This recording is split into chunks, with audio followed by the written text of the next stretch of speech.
Here again with another chain wrestling flow roll for World Beater Wrestling. This time with Trent O'Day from North Queensland. And for anyone who's followed the channel, you notice that I have been getting a lot of visitors who have come over for these flow rolls, particularly from Queensland, which is a little bit of a scene that's having a resurgence. And North Queensland is definitely a part of the country that is seeing that same kind of resurgence with people like Trent O'Day at the helm.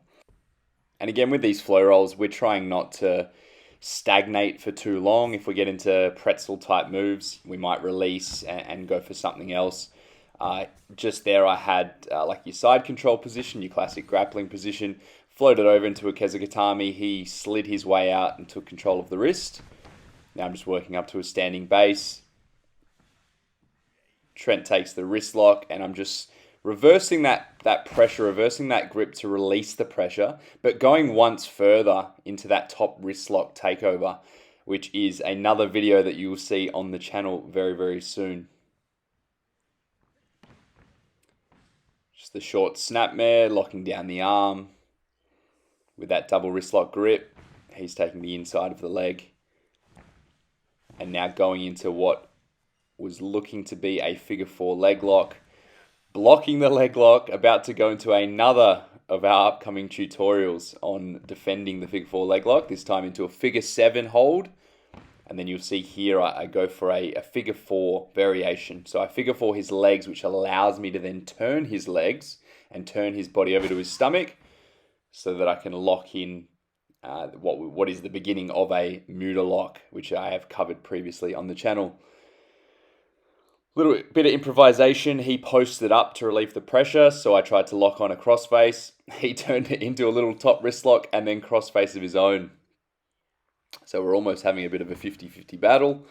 And as I always say, when all else fails, just grab the ropes.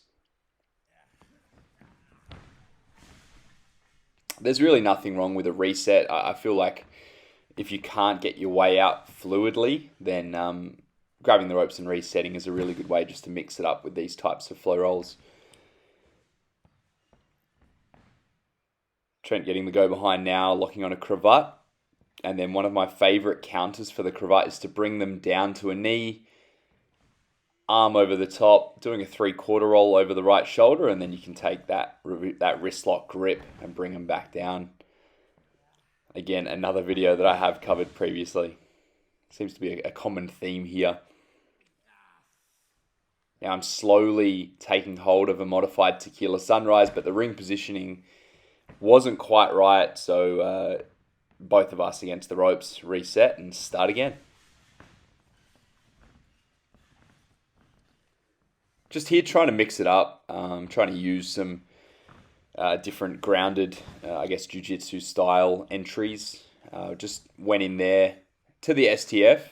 He started to turn to his back, but that seems to put more pressure on the hold, so they always end up on their stomach. Perfect for the STF. I then went for the crossface. Couldn't quite get the face lock there, and he turned that into a surfboard. What I do appreciate about Trent's work is he never releases the hold completely. He's always going from one to the other and using that to then set up the final destination. So there he went from the surfboard, locked on the rear chin lock whilst he slowly transitioned to a Japanese stranglehold. And for me, that is pure chain wrestling right there. There is a big difference between someone who knows a hold and someone who can successfully get into a hold in a logical way.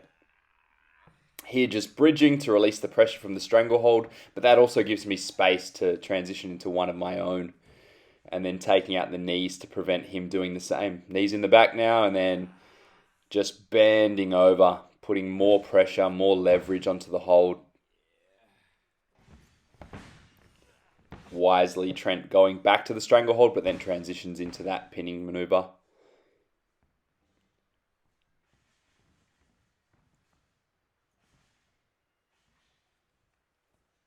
Here I'm just trying to create angles, just mixing it up. Take control of the head with the collar grab. A little bit of a snap down just there with a valley drop. But he utilised the space. I guess we both utilised space to come back out into this surfboard stretch. one of my main rules is I try not to do the same thing twice. So even if my opponent has done something and I have to get into that same position, I'll try to then transition out of it and just keep the creativity flowing. There, I took control of a hammerlock using the back of my hamstring to lock it down while I went for a crossbase. Here, just a little bit of a 50-50 battle.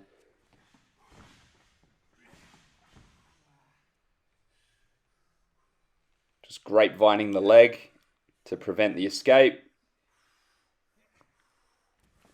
Trent's able to maneuver out into a snapmare here. Straight back into a rear chin lock. Again, just never releasing the hold, always keeping a point of contact. And then a nice transition going to the front. Locks on the rings of Saturn.